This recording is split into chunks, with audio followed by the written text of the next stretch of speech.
어서오세요. 다랑이 여러분, 오지라퍼입니다. 오늘은 사진과 영상에 테두리 넣는 방법을 알아보도록 하겠습니다. 영상을 보시기 전에 퓨전 페이지 기초편을 먼저 보시고 오시면 영상을 이해하는데 도움이 되니까 추천드립니다. 영상에 사진이나 영상을 작게 넣는 것을 PIP라고 합니다. 녹화된 영상을 보면서 토크를 하는 방식의 다양한 예능에서 사용 중이며 온 국민에게 커피 노가다를 시킨 편스토랑에서도 많이 사용되는 효과입니다.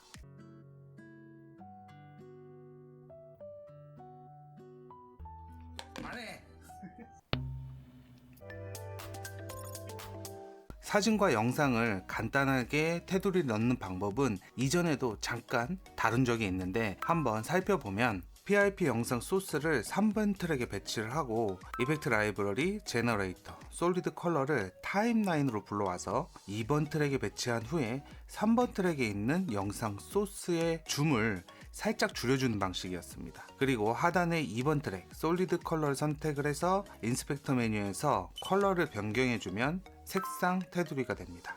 여기서 좌우 비열이 맞지 않는 것이 신경 쓰이시는 분들이 분명히 있으니까 그런 분들은 3번 트랙의 소스를 선택을 하고 줌의 X축과 Y축 사이에 있는 링키드 셀렉션 체인 모양을 클릭을 하면 비율 유지가 해제가 됩니다. 해제를 해서 X축만 이렇게 조절을 해주면 완료가 되고 다시 링키드 셀렉션으로 활성화를 하면 설정된 비율 그대로 확대 축소가 됩니다. 그리고 3번 트랙의 소스와 솔리드 컬러를 함께 선택해서 마우스 우클릭 메뉴 뉴 컴파운드 클립으로 중첩 합성을 하면 테두리와 영상을 함께 크기 조절을 할 수 있습니다.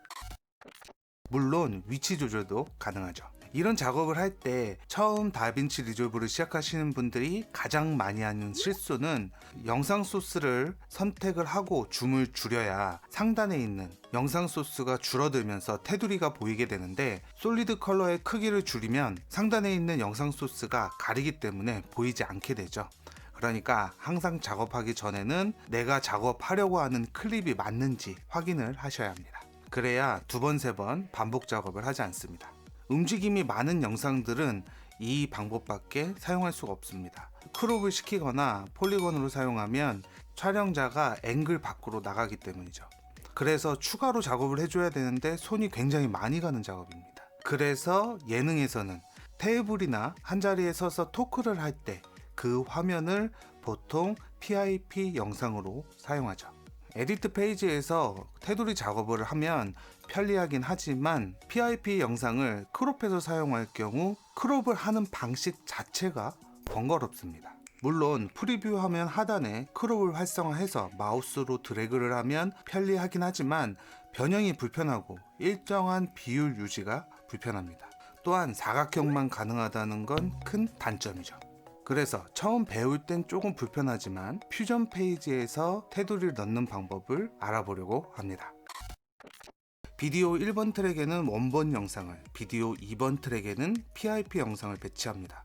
그리고 퓨전 페이지로 이동을 하죠. 저는 퓨전 페이지에서 작업을 할 때 백그라운드 노드를 추가해서 하단에 있는 알파 값을 내려서 투명하게 만들어서 사용합니다. 작업 중인 노드 하단에 새로운 작업을 할 때의 편의성 때문인데 자세한 내용은 차차 알아가고 또 한 가지 노드창 빈 공간에 마우스 우클릭 메뉴에서 어랭지 툴 그리고 투 그리드를 선택하면 깔끔하게 줄맞춤이 돼서 보기 편합니다. 이제 모든 준비는 끝났으니까 작업을 시작해보죠.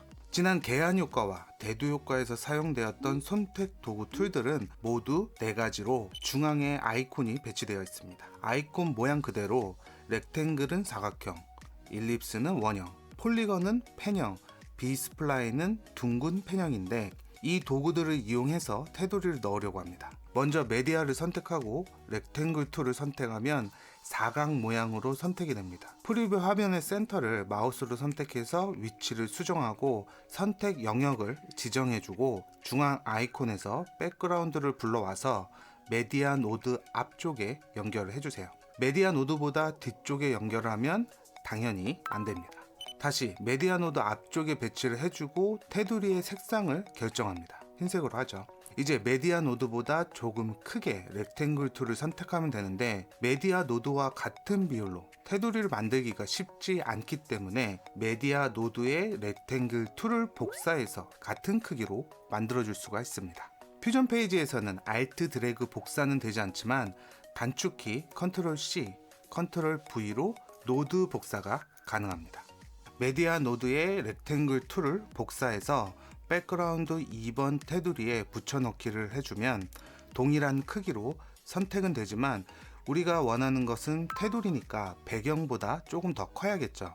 백그라운드의 렉탱글 툴 메뉴에서 보더 위스라는 기능이 있는데, 보더 위스를 올려주면 일정한 비율로 테두리가 만들어집니다.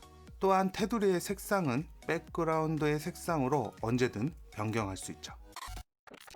이제 크기와 위치를 수정해 주어야 하는데, 멀지 노드 1번, 2번을 모두 수정하는 것은 손이 많이 가는 작업이니까 트랜스포맷 기능으로 크기와 위치를 수정할 수 있습니다. 지금까지의 과정으로 보면 에디트 페이지에서 작업을 하는 것과 크게 다른 것이 없을 것 같지만, 중요한 건 선택 도구인 일립스 툴, 폴리건 툴, 비스플라인 툴에 공통적으로 같은 작업을 할 수 있다는 것이죠. 예를 들어 일립스 툴을 사용하면 원형 또는 타원형의 테두리가 가능하고, 영상에선 사용하기 힘들겠지만 사진을 이용할 때 폴리건 툴이나 비스플라인 툴은 얼굴을 선택하고 상반신을 선택해서 같은 방식으로 복사해서 보더 위스를 올려주면 예능에서 많이 보는 장면들을 연출할 수 있습니다. 예를 들어 자막을 추가할 수도 있고 자막바 위에 올려 사용할 수도 있겠죠. 이렇게 만든 클립은 파워빈 폴더에 저장해 놓고 채널명이나 로고로 다양하게 사용할 수도 있습니다. 사진이 없다면 영상에서 한 부분을 사진으로 출력을 해서 사용하는 방법이 있는데, 에디트 페이지에서 영상을 타임라인으로 불러와서 원하는 장면에 인디케이터를 위치시킨 후에 컬러 페이지로 이동을 하면 프리뷰 화면에서 인디케이터가 있던 화면이 나오는데, 이 화면에서 우클릭 메뉴에 있는 그랩 스틸을 선택을 하면 갤러리에 추가가 됩니다. 갤러리가 안 보인다면 상단의 갤러리를 클릭하면 되고요. 이미지를 선택하고 우클릭 메뉴 엑스포트를 선택하면 창이 뜨면서 저장할 위치를 지정하고 파일 형식을 JPG로 바꿔주면 현재 화면을 JPG로 저장할 수 있습니다. 이제 가져와서 다양한 형태로 PIP 영상을 만들 수 있겠죠. 예능 따라잡기 테두리 넣기 편은 여기까지. 오늘도 시청 감사합니다.